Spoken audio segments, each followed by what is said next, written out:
Hey guys, I'm Dr. Kori Probst here with Dr. Joe Klemzeski. Welcome to the Diet Doc Life Mastery Podcast. We're into the Fitness Entrepreneurship segment today, and I'm going to talk about obsession. Obsession. I got forwarded a video clip, Kori, and great timing because we're heading to Nashville for one of our new program owner training conferences.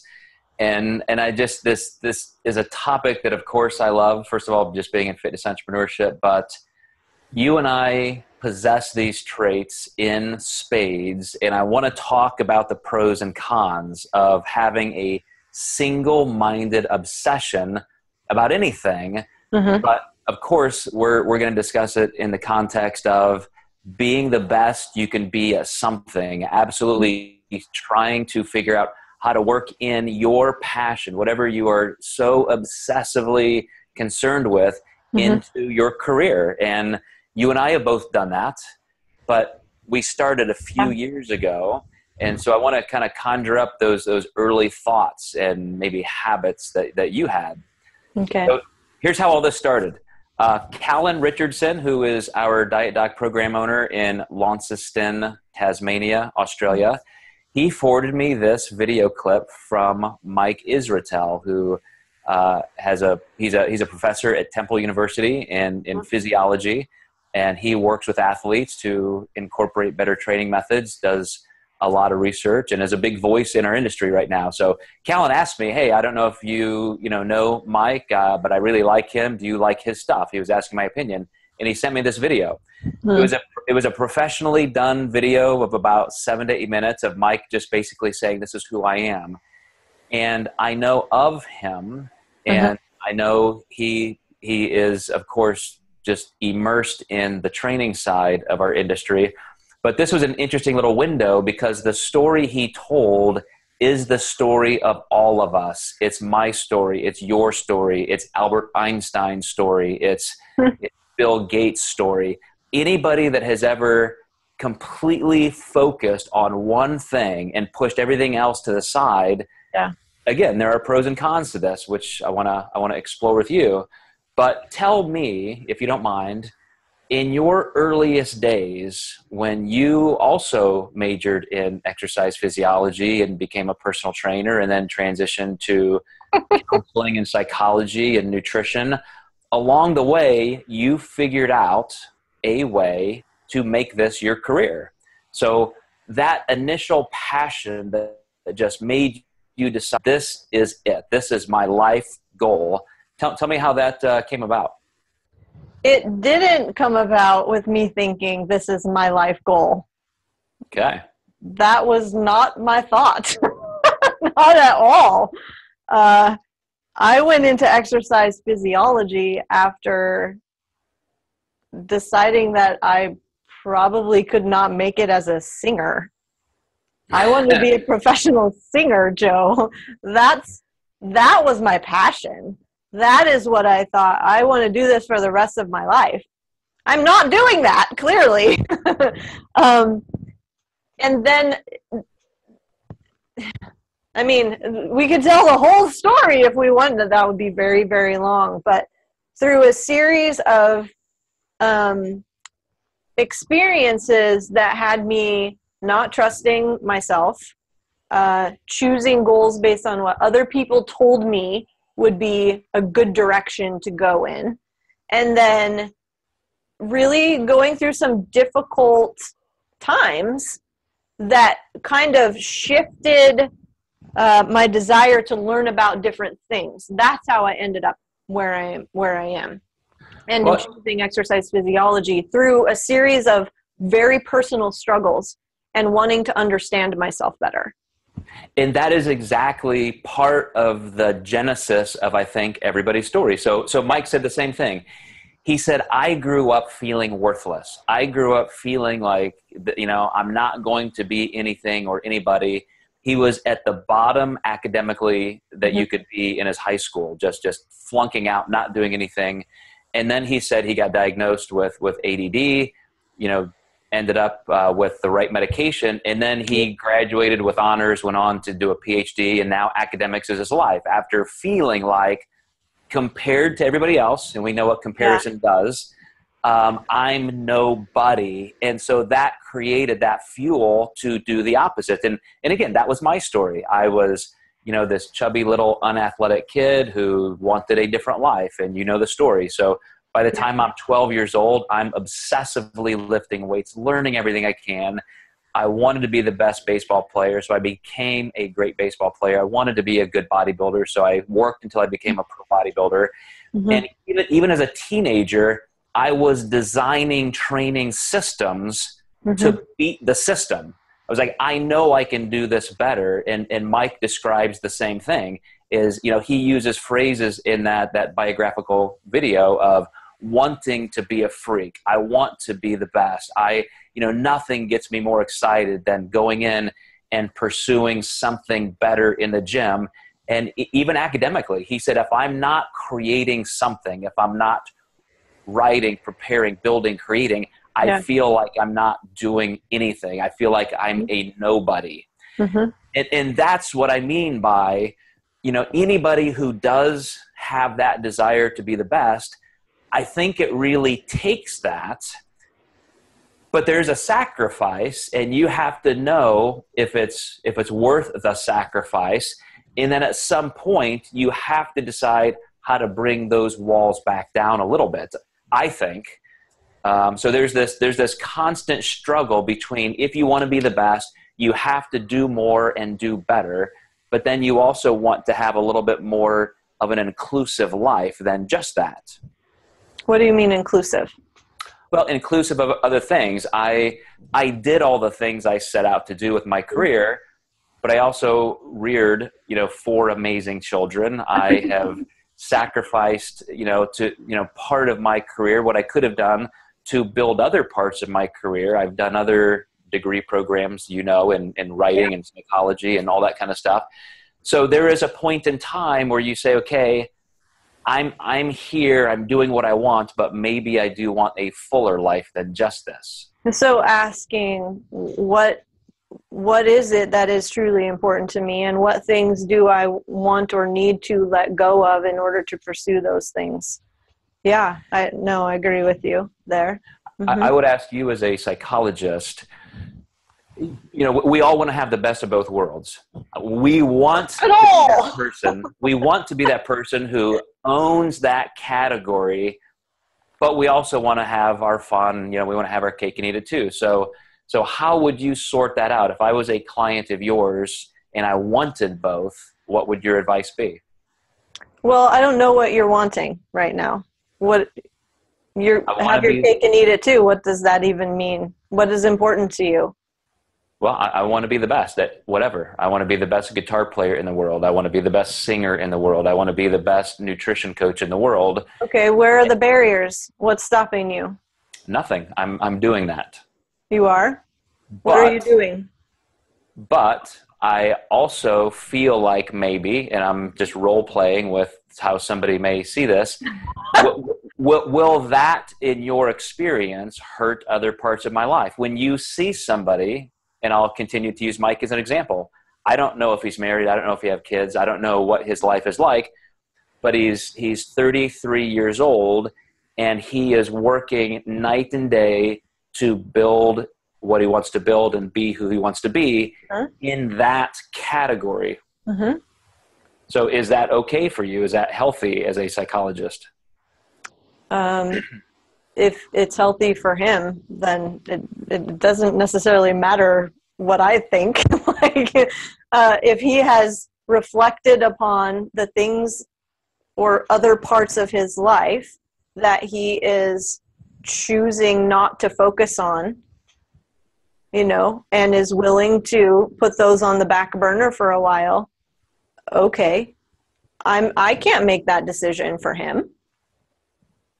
Do you find, I'll use Einstein as an example again. I watched a biography of him, and I think he went through a couple marriages, and every time he got close to somebody, he said, by the way, this is my life, this is what I do, you are second.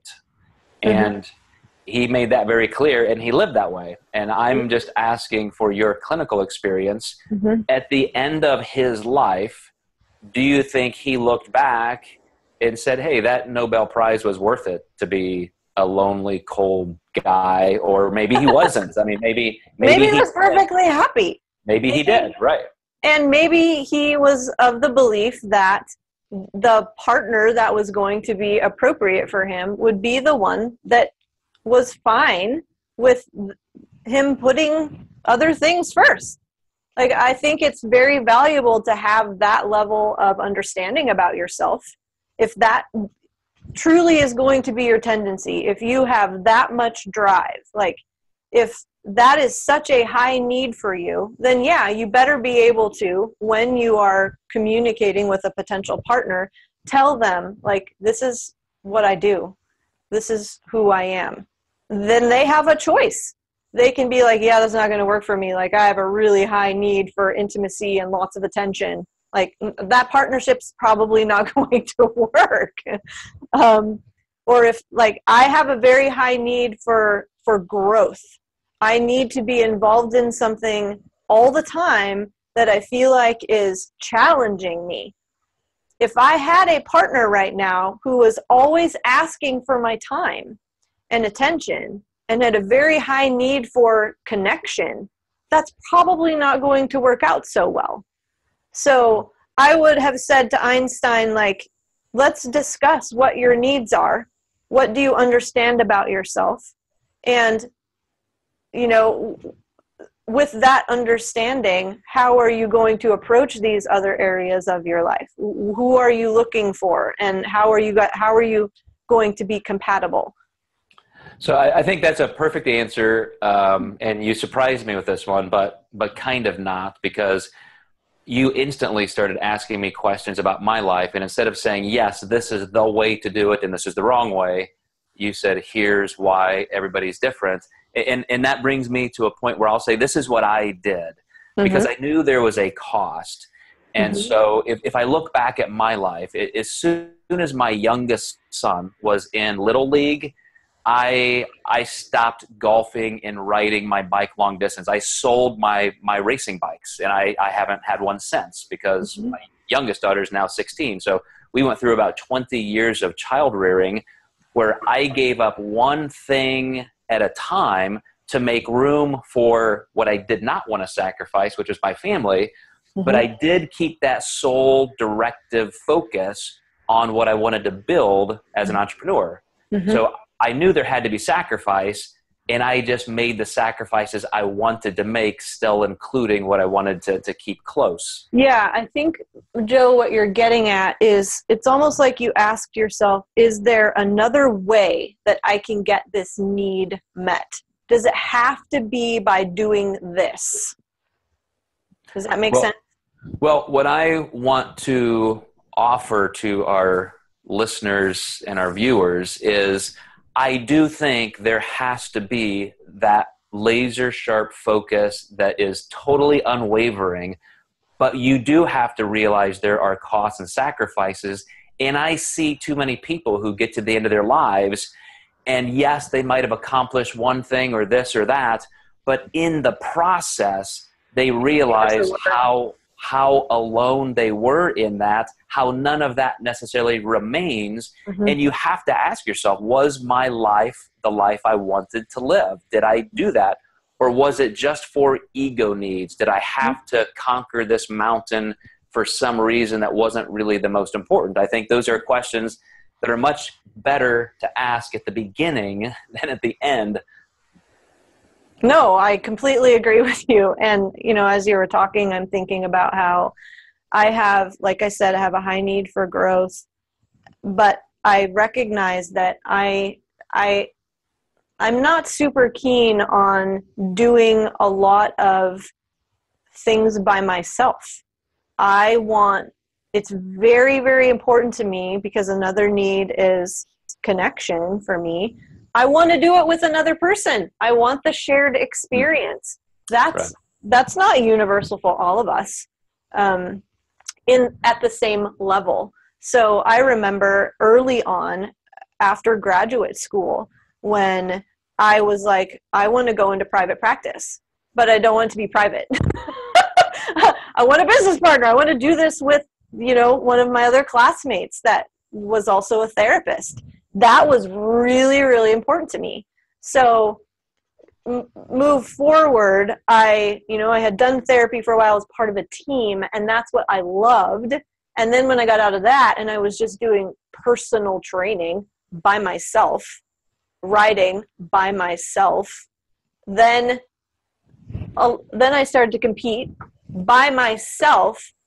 Something is missing here. Like, I wasn't feeling super fulfilled. I was doing really well because I do really well. If I put my mind to something, I'm going to become competent at it, and I'm going to be good at it. But just because we're good at something doesn't mean that it's the right thing for us if we're not passionate about it.